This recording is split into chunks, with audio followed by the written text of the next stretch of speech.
It's me. So, I got a request. Right there. I got a request from viewer Katie B. And she says, I'd really love to see what you think are some of the biggest mistakes Reason noobs or just general sound production noobs make. Because I'm probably making them. That's cute.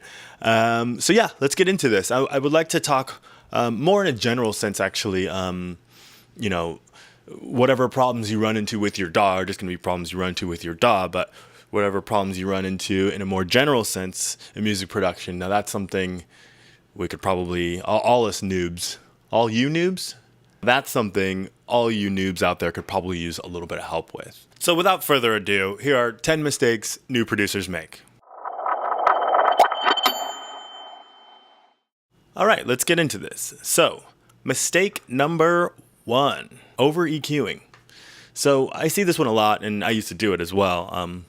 As you're going through and learning how to produce and watching tutorials and, you know, doing all the things we do to learn, you'll see producer after producer after producer reach for EQ on pretty much, it looks like, every track. And that's probably the case, but they know what they're doing. You should, before you reach for an EQ, think about why you're reaching for it and think about what you're going to do with it. Don't just slap EQs on every track. Think. Mistake number 2, overcompressing. Oh my God, this one. So if you're getting your sounds from a normal, you know, modern source, you know, maybe you're getting them off Splice or you're buying sample packs, those are really, really pristine sounds. They're really well made and they're digitally transferred from person to person. It's not like they're going to degrade or whatever. Anyway, my point is they're compressed, they're EQ'd, they're made to sound great out of the box. Now, of course, EQ is something that you might need to do to fit it into your song. You know, it's got too much bass, it's got too much highs. But compression, not usually, not always. So my point, a great example of this would be, you grab a kick, you put it in your track, it's not punchy enough, and you're a noob, so maybe you don't know exactly how to apply what you're thinking, but you're thinking, oh, if I put a compressor on it and kind of change the settings, maybe I can make this kick more punchy. Just grab another kick. Just grab a kick that sounds good. I would do that rather than try to figure out how to compress a kick. There's 6 bajillion kicks on Splice. Just find one that's punchy and that's kind of like what you want. That's what I would do, because he's going to compress. The punchy kick is going to be punchier than the kick you could have made. Okay. Mistake number 3.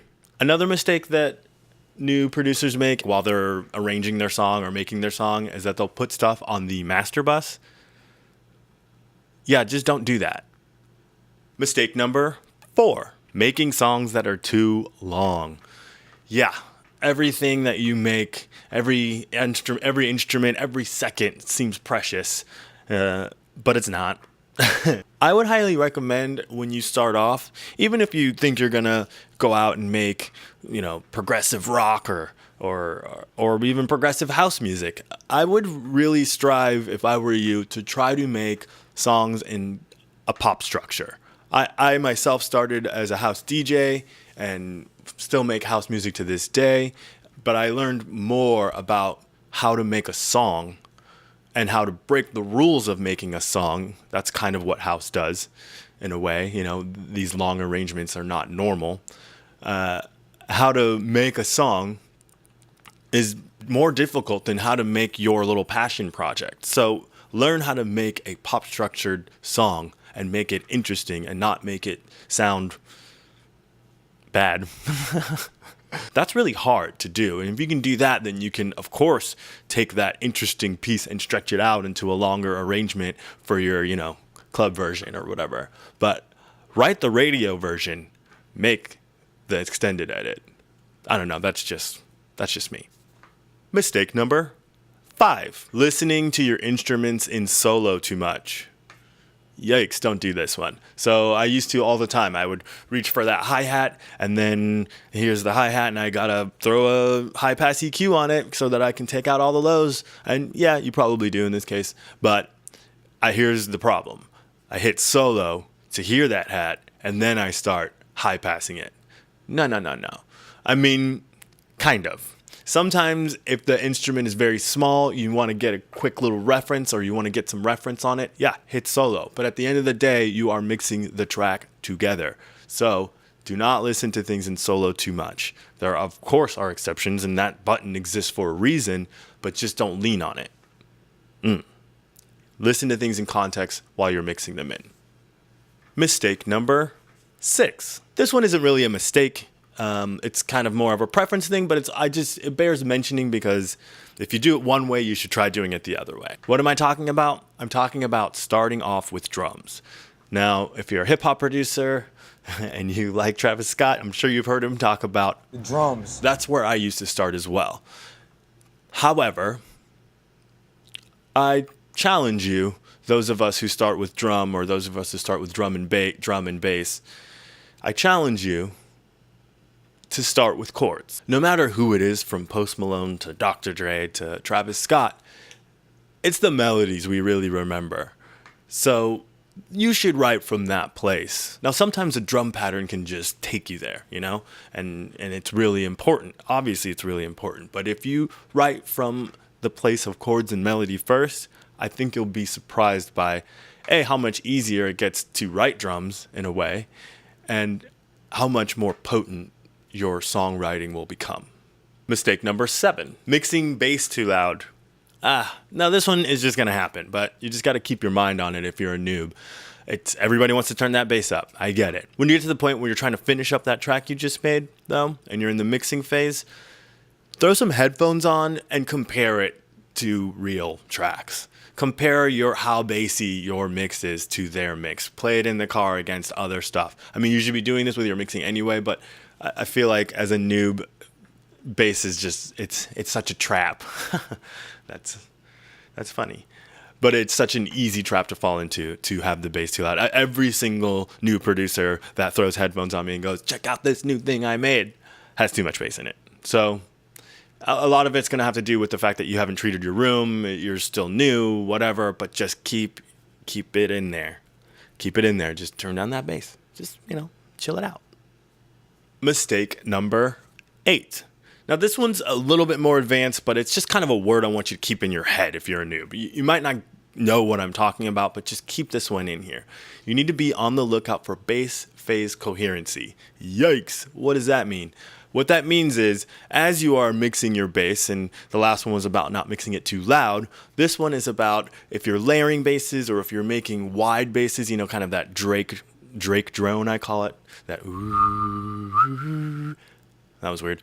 Anyway, if you're making those kind of droney wide basses, beware of the fact that as you make bass wide, you're taking it out of phase, and bass does not like to be out of phase, not at all. In fact, everything below maybe 100, 160, 80, depending on the song, depending on the engineer, everything below there should be mono.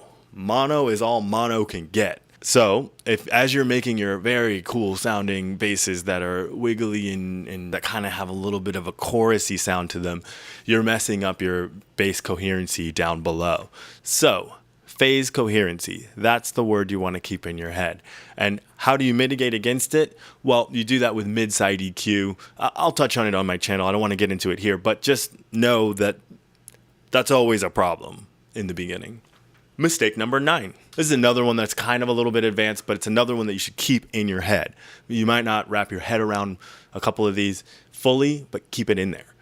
Another problem is listening to the thing that you're EQing. What does that mean?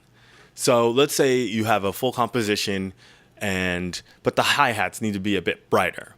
Now, you can reach for the EQ that's on the hi-hats, and you can go up to the frequency you want to boost, and then you're listening to the hi-hat to hear if it gets louder. That's not exactly what you want to do when you EQ. You should be listening to other elements in the mix. Maybe you turn up this frequency in the hi-hat and the vocal dips out, and you didn't really notice because you're listening to the hi-hat. What you want to do is EQ the hi-hat and listen to what it's doing to the rest of the song. And then at some point, you'll hear the hi-hat just kind of like sit into the place it's supposed to be. It's kind of hard to describe, but if you're listening directly to the hi-hat in this case, if you're listening to directly the hi-hat, you'll miss a lot of the plot. So don't listen to the thing you're EQing. Listen to what it's doing to the rest of the song. And then as you get advanced, you'll know which part of the song you should actually be listening to. But this is a good way to get there. Mistake number 10. Getting discouraged.